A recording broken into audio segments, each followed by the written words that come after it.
어머니가 복중에 생명의 씨를 받아서 잉태를 하게 되죠. 그건 다 하나님의 자손, 그 제라가 어떻게 아들로 탄생되는가를 설명해 주기 위해 하나님이 모형으로 주신 거예요. 하나님은 얼마든지 그런 과정 거치지 않고 만들어서 뿌릴 수 있다니까요. 근데 우리에게 굳이 그런 과정을 통과하게, 경험하게 시킨 건 우리에게 그걸 통하여 진리를 가르쳐 주기 위함이란 말입니다. 여자는 복중에 생명의 씨를 남자로부터 선물 받는 거예요. 부여받는 거예요. 받아서 잉태를 합니다. 그리고는 10달 동안 그 생명의 씨에 의해 그 어머니의 인생이 장악되고 조종되게 돼 있어요. 열이라는 것은 항상 10계명, 율법을 상징하는 숫자입니다. 그래서 아래의 호코스모스의 세상은 열이에요. 열, 옛성전, 율법, 아래 세상, 이건 다 같은 거란 말이에요. 그 열 동안에 하나님의 백성들은 그 씨를 받아, 그러니까 하나님의 그 진리의 말씀이, 그 씨가, 그 생명이 우리 안에 들어오게 되는 순간부터 그는 열의 삶을 사는 거예요. 내 복중에 생명의 씨를 가진 자로 사는 거란 말이에요. 그렇게 그 열을 그 씨에 의해 장악당하고 조종당하며 살게 돼요. 어머니들이 그러죠. 어머니들이 임신하면 그 임신 전의 여자와 그 후의 여자가 다른 여자가 됩니다. 그 안에 씨가 조종하기 때문에 그래요. 장악하기 때문에 그래요. 여러분 안에도 그 성령, 진리의 영이라는 그 씨가 들어가면 그 성령이 여러분을 어떻게? 인도해 간단 말이에요.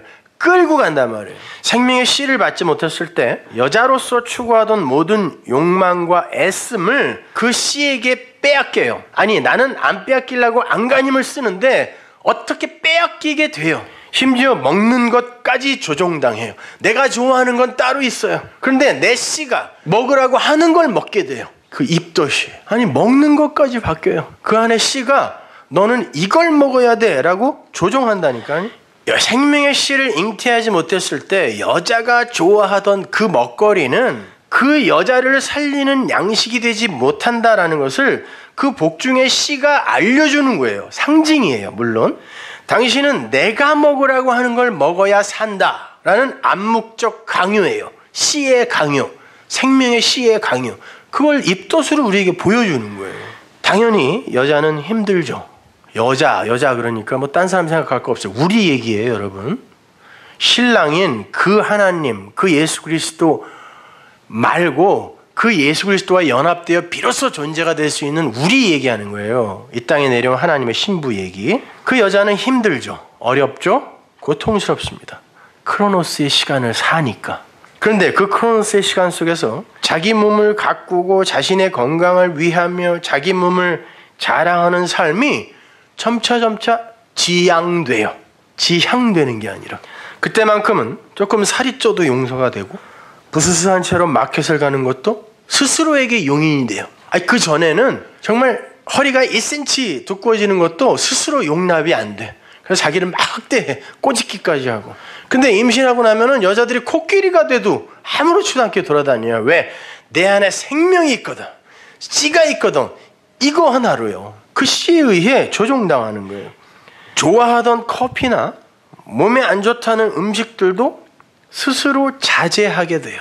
자기 안에 잉태된 그 생명이 그런 것들보다 더 소중하다는 걸 알게 되기 때문에 그렇습니다.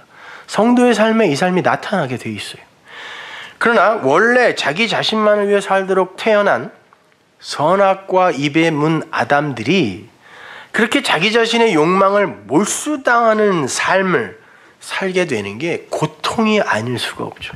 결코 쉽지 않은 일입니다. 그래서 여자들이 임신하면 우울증 걸리고 그러는 거예요. 근데 그 안에 생명이 그걸 하게 하는 거예요. 그 고통스러운 크로노스의 시간 속에서 내 복중의 생명이 인식되고 감지될 때마다 그 고통은 잠시 기쁨과 환희의 자리를 내주죠. 그렇지. 내 안에서 내 아이가 내 배를 차네? 그때 내 몸이 코끼리가 되어도 무슨 모습으로 남편이 손가락질을 해도 그거 아무렇지도 않아. 이게 너무 좋은 거예요. 내 안에 생명이 있지. 내가 그 생명을 키우고 있지. 내가 그 생명을 품고 있지. 그 생명이 내 안에서 이렇게 역동적으로 뛰놀고 있지. 이렇게. 내가 이렇게 힘든 시간을 보내고 있는 건 내 안에 소중한 생명이 있음을, 그것 때문임을 깨닫는 거예요. 카이로스죠. 그러나 자아라는 육신을 여전히 갖고 있는 그 어미는 이내 또 고통과 어려움 속으로 다시 빠져들어요. 그러면 또 남편만 달달 볶아. 그러면서 크로노스의 열이 채워지는 거예요. 그리고는 아이를 낳는 출산의 시간이 다가옵니다. 크로노스의 열이 아들로 출산되는 거예요. 열이 이 아래의 세상이 율법이 아들로 출산이 되기 위해서 12이 필요했죠. 그래서 12사도 12지파가 있는 거예요. 그렇게 그들이 12 아들이 되면 비로소 하나님의 말씀을 그 말씀을 내 마음으로 갖고 전하게 되죠. 그때 그걸 7이라 그래요. 그래서 그 다음에 7 집사가 뽑히는 거예요. 그러니까 7 집사의 섬김은 그들이 뭐 구제와 뭐 긍휼의 어떤 사역을 담당한다고 그러는 게 다 말씀을 전해서 구제하고 하는 거예요. 그래서 오늘날 존 칼빈이 정해놓은 뭐 집사 장로의 이 서열은 성경적인 게 아니에요. 사실은 하나님의 아들이 되어 그들이 하나님의 말씀을 이렇게 정말 뿌리는 이들이 됐을 때 그들을 집사라 그래요. 사실은요. 그 디콘이라는 단어 자체가 섬긴다라는 뜻인데 성경에서의 섬김은 말씀을 전달해주는 섬김밖에 없어요. 그래서 그들을 건져내는 것밖에 없다고. 그러니까 그런 뭐 집사니 장로니 이런 명칭에서 그냥 자유로우세요. 아무튼 그렇게 10달의 그 고통스러운 크로노스의 시간을 보낸 그는 12의 아들을 어느 날 이제 출산을 하게 되죠. 근데 출산을 할 때 죽음과 같은 고통을 겪습니다. 그 열의 고통이 한순간으로 모아지는 거예요. 그건 그들이 그 생명의 씨를 받고 열이라는 아래 세상을 사는 그것이 바로 이러한 죽음의 삶이다라는 걸 보여주는 거예요. 그게 바로 이렇게 죽었다가 사는 고통만큼 힘든 거다라는 걸 보여주는 거예요. 왜? 우리의 육이 죽고 영으로 사는 시간이 바로 그 크로노스의 아래 그 열의 시간이니까. 그러나 그렇게 여자가 자기에게서 나온 그 아들을 보는 순간 10달 동안의 고통과 불편함과 우울함과 아픔 이런 게 싹 사라지죠. 한순간에. 여자가 애 낳을 때 온몸의 뼈가 다 해체되는 것 같다 그래요. 그만큼 아프다는 거죠. 죽었다가 살아나는 거예요. 한마디로. 그래서 다시는 내가 애를 갖나 봐라 그러는데 아들이 나오는 순간, 아들이라고 하니까 딸들이 서운해 할 텐데 씨가 내 안에 들어와 생명으로 출산이 되면 성경이 그걸 그냥 아들이라 그래요. 크로노스의 시간 속에서 문득문득 경험했던 그 카이로스의 시간, 내 안에 생명이 있지, 그래서 내가 이렇게 힘든 거지, 이 시간은 어떤 의미가 있는 거지, 그래서 가치가 있는 거지 라고 했던 그런 문득문득 겪었던 그런 카이로스의 그 시간이 바로 이거구나 라고 완결이 되는 거예요. 아들을 낳게 되면. 결론이에요 그게. 그러면 그 여자는 그 해산의 순간을 시점으로 해서 영원한 카이로스의 그 시간으로 빨려 들어가는 거예요. 그걸 영원이라 그래요. 거기에서 삶을 영생이라고 하는 겁니다. 다시는 그 크로노스의 시간과 상관없는 자로 살게 되는 거죠. 그게 그 묵시의 완성된 현실인 거예요. 이미 여러분이 살고 계신 그거. 그 크로노스의 10달이라는 시간이 사실은 이 카이로스의 기쁨을 그 시간 속에서 나타내준 모형의 시간들임을 알게 되는 거죠. 10달 동안 고통스럽고 힘들고 어렵게 그 시간을 보내잖아요. 그러나 그 시간은 바로 이 카이로스의 이 완결, 이 기쁨, 이 환희, 이 행복을 위한 시간이었다는 거죠. 그러니까 그 크로노스의 시간은 바로 이 카이로스의 이 시간을 역사 속에서 나타내어 보여주는 시간이다라는 걸 알게 되는 거예요. 그렇게 10달 동안의 그 크로노스의 시간은 출산이라는 그 카이로스의 완성을 위한 거예요. 그런데 완전한 출산이 되기 이전에도 인간 안의 생명, 그것이 그 역동성이 감지가 된단 말입니다. 그때마다 그 어미는, 그 여자는 카이로스의 감동을 맛보게 되는 거예요. 그걸 현실 천국이라 그래요. 성경에 보면 천국이 왔다 그러잖아요. 하나님 나라는 우리가 나중에 착한 일 많이 해서 가는 거 아닙니다. 성경은 단 한 군데도 그렇게 얘기한 적이 없어요. 그 나라가 온다 그래요, 우리한테. 심지어 왔다 그래요. 어디 있어요? 여러분이 그 카이로스의 그 시간을 살게 될 때가 그게 천국인 거예요. 지속이 되지 않아서 그렇지. 그러나 그게 완료가 되면, 아들을 확 낳아버리면 그때 여러분은 바로 그 나라를 살게 되는 거란 말입니다. 근데 이 땅에서 그 현실 천국과 연결이 되지 못하면 그 진짜 천국은 절대 못 가는 거예요. 그래서 이 땅에서 천국을 살아야 된다라고 말하는 거예요. 이 땅에서 그냥 행복하기만 하고 막 편안하기만 하고 기쁘기만 하고 이런 삶을 살라는 게 아니에요. 천국을 살라는 건 이게 그거지 라고 하는 그 순간, 이게 카이로스란 말이에요. 그게 천국을 사는 거란 말입니다. 이렇게 은혜의 왕노릇에 의해서 다스려지고 인도되고 있는 모든 성도들은 이 과정을 자신의 인생 속에서 끊임없이 반복하여 경험하며 살게 돼요. 그러다가 이 크로노스 속에서 호흡을 이제 완전히 뺏기는 날 영원한 카이로스로 함몰되어 들어가는 거예요. 이건 진리와 비진리의 얘기예요. 율법과 은혜의 얘기라니까요. 사람이 이 땅에서 죽는 게 호흡을 뺏기는 거죠. 그래서 성경에 보면 생명은 코끝에 있다 그러는 거예요. 근데 이 호흡이라는 말은 히브리어로 들어가면 이게 바로 말이라는 뜻이에요, 여러분. 율법 아래 태어나는 이 아래 크로노스의 시간에 태어나는 모든 인간들은 전부 비진리, 율법으로 살게 돼요. 그 말을 갖고 있어요, 안에. 그러나 나중에 그 호흡을 뺏기고 푸뉴마, 진짜 호흡, 그 진리의 말을 받는 그 이야기 하는 거예요. 따라서 이 크로노스의 세상 속에서 카이로스의 삶을 살게 되어 있는 성도라는 사람들은 고통 속에서 희열을, 아픔 속에서 희망을, 눈물 속에서 미소를 경험하는 그런 아주 변태 같은 그런 삶을 살게 되는 거예요. 그게 복음을 아는 이들의 삶 속에서만 나오는 크로노스 속의 카이로스인 거예요. 이렇게 아들을 낳기 위해서는 반드시 그 계명, 그 아래 것, 세상, 이게 열이에요. 이게 율법이니까 아래 것이, 그죠? 그 열이라는 과정, 크로노스의 그 과정을 통과해서 해산의 고통으로 통과해서 아들을 낳아야 되는 거예요. 여러분을 아들로 낳게 되는 거예요. 여러분을 아들로 낳게 되면 그가 정말 그 예수가 진짜 하나님의 언약의 후손이었네라고 그 예수를 하나님의 아들로 또 낳는 거예요. 그건 필연적 과정이고 필수적인 통과 의례인 거예요.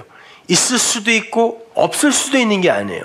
반드시 있어야 돼요. 그 해산의 고통은 하나님이 약속하신 거라니까요. 하나님이 그렇게 해서 아들로 만들겠다라고 이 호코스모스의 세상을 창조하시면서부터 말씀해 놓으셨다니까요. 요한복음 17장에 보면 예수님의 죽음을 이야기하는 그 장에서 가장 많이 나오는 단어가 뭐예요? 요한복음 17장에서 예수님의 그 대제사장의 기도, 영광이란 단어예요. 영광, 영광, 영광, 영광, 아버지의 영광, 나의 영광, 너의 영광, 계속 독사, 영광, 영광, 영광 하는데 그건 예수님의 죽음에 대한 이야기였다니까요. 죽음과 영광이 어떻게 조합이 돼요?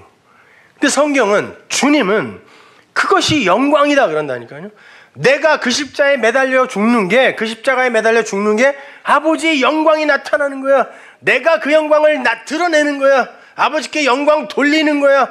여러 가지로 표현한단 말입니다. 오늘 본문이 그 이야기 하는 거예요. 세상이 죽음이라는 걸 확 들이대는데 묵시 속 주님은 그걸 영광으로 해석해버리더라는 거예요.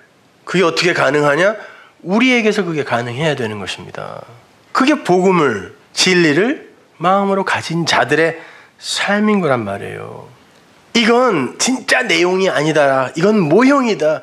그 내용은 따로 있다. 그건 묵시야. 그러니까 그 묵시를, 그 진리를 아는 이들은 이 역사 속에 갇히지 않을 수 있어요. 그래서 제가 요한계시록 제 책의 제목을 묵시에게 공격당하는 역사라고 쓴 거예요. 계시록에 가면 전부 이 역사는 사실은 이 내용이었어 라는 내용으로 점철되어 있다니까요. 그걸 깨달으면 우리는 크로노스의 역사 속에서 그 카이로스의 그 진리를 살게 되는 거예요. 그거였지? 그게 맞는 거지? 내 삶 속에 일어나는 이런 일은 하나님이 나에게 합력시켜 선을 이루시기 위해 하나님의 열심으로 보내주신 선물에 의해 나타나는 거지, 이렇게 알게 되는 거랍니다. 따라서 성령을 받은 우리가 이 세상 속에서 아들로 낳아지고 약속의 자손을 낳기 위해서는 반드시 해산의 고통이 있어야 되는 거예요. 여러분이 아들로 낳아지지 않으면 장자들의 총회, 그 하늘의 교회 안으로 못 들어간다니까요. 근데 아들로 낳으려면 해산의 고통이 없이는 안 돼요. 아무리 미련한 감각 없는 여자도 아프다니까요. 해산의 고통이란 어미의 육이 삭제당하는 고통이에요. 죽는 거예요. 어미가 그 안에 생명의 씨에게 양분을 다 뺏겨서 결국 해산의 고통으로 죽고 출산하는 거예요. 예수가 교회라는 아들을 낳기 위해 십자가 위에서, 언약의 기둥 위에서 그의 몸이 찢겼다는 걸 잊지 마세요. 그런 의미에서 최초의 여자에게 주신 하나님의 그 해산의 고통, 이건 저주가 아니라 하나님의 언약이요 약속이었던 거예요. 나는 너희들을 이렇게 구원할 거야 라는 약속, 언약, 구원의 차서, 저주가 아니라니까요. 생각해보세요. 하나님이 원래는 없던 걸 니들이 내 말을 안 들어? 고생 좀 해봐라 이놈들아. 그리고선 심통이 나가지고 고통을 더하는 그런 하나님이겠어요? 창세기 3장 16절 보세요. 또 여자에게 이르시되 내가 네게 잉태하는 고통을 크게 더하리니, 조금 있던 걸 크게 더하겠다는 말이 아니라 큰 고통을 주겠다 이런 말이에요. 왜? 그의 육이 죽어야 되니까. 그건 고통이라는 거예요. 이건 반드시 일어나는 거예요. 네가 수고하고 자식을 낳을 것이며, 이게 중요한 거예요. 창세기 3장 15절이 원시 복음이죠. 그 여인의 후손, 그 자손에 의해 너희는 산다 그러죠. 근데 여자에게 뭐라 그러냐면 그 자식을 낳을 거야 그래요. 네가. 이건 축복의 선언이라니까요. 네가 그 자식을 낳을 거야. 그건 난 너 살릴 거야 이런 말이에요. 그런데 어떤 식으로 낳냐면 네 육이 죽어야, 율법 아래에서의 너가 죽어야 너는 비로소 은혜의 아들을 낳을 수 있어 이런 말이란 말이에요. 너는 자식을 낳을 것이며 너는 남편을 사모하고 네가 남편을 장악하려고 하는 거, 이게 선악 구조 속에서의 율법이 하나님의 은혜를 장악하려고 하는 거예요. 너무 보고 싶다, 사모해, 사랑해가 아니라, 그러나 남편은 너를 다스릴 거야. 이게 복이죠. 네가 아무리 그 아래에서 죽을 짓을 해도, 율법주의 선악구조 속에서 그 패러다임 하에서 나에게 대적을 해도 나는 반드시 너를 다스려 끌고 갈 거야. 이게 어떻게 저주입니까? 이게 복이라니까요. 그래서 여러분은 반드시 해산을 하게 돼 있어요. 해산의 고통을 통과하면서. 이건 그냥 약속이고 언약이며 구원의 과정이에요. 구원의 차서란 말입니다. 그렇게 진리에 의해서 자신의 육체를 부인당하고 새로운 생명으로 태어나게 되면 그게 바로 그의 해산이고 그의 구원이라는 거예요. 그래서 여자는 해산함으로 구원을 받게 된다라고 이야기하는 거란 말입니다.